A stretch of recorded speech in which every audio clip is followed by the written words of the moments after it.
నమస్కారం. దేశంలో మళ్లీ కోవిడ్ భయం పెరుగుతోంది.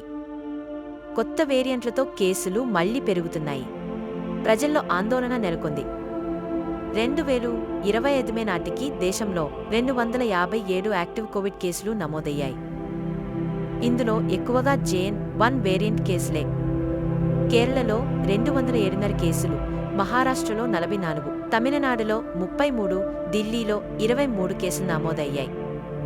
ఆంధ్రప్రదేశ్లో 4, తెలంగాణలో 1, కేరళ, తమిళనాడు, మహారాష్ట్ర, ఢిల్లీ, ఆంధ్రప్రదేశ్, తెలంగాణ, బెంగళూరు వంటి రాష్ట్రాల్లో కేసులు పెరుగుతున్నాయి.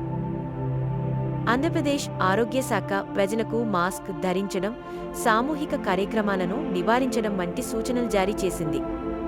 కొత్త వేరియంట్ల లక్షణాలు సాధారణ కోవిడ్ లక్షణాలతో సమానంగా ఉంటాయి. జ్వరం, దగ్గు, అలసట, శ్వాసలో ఇబ్బంది. ఇప్పటి వరకు ఈ వేరియంట్ల వల్ల తీవ్రమైన కేసులు నమోదు కాలేదు. అయితే వృద్ధులు, చిన్నపిల్లలు మరియు దీర్ఘకాలిక వ్యాధులు ఉన్నవారు జాగ్రత్తగా ఉండాలి. మాస్క్ ధరించండి. చేతులు తరచుగా కడగండి.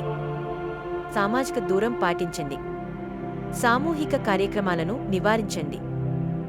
లక్షణాలు ఉంటే వెంటనే పరీక్ష చేయించుకోండి. అర్హత ఉన్నవారు టీకాలు తీసుకోండి.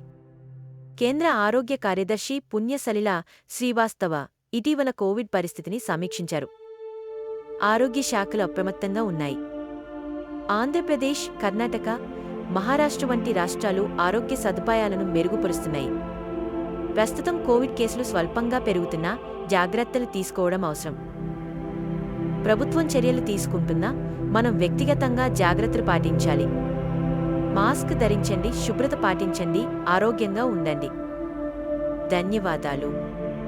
ఈ వీడియో మీకు ఉపయోగపడితే లైక్ చేయండి, షేర్ చేయండి మరియు మా ఛానల్ను సబ్స్క్రైబ్ చేయండి. మీ అభిప్రాయాలను కామెంట్స్లో తెలియజేయండి.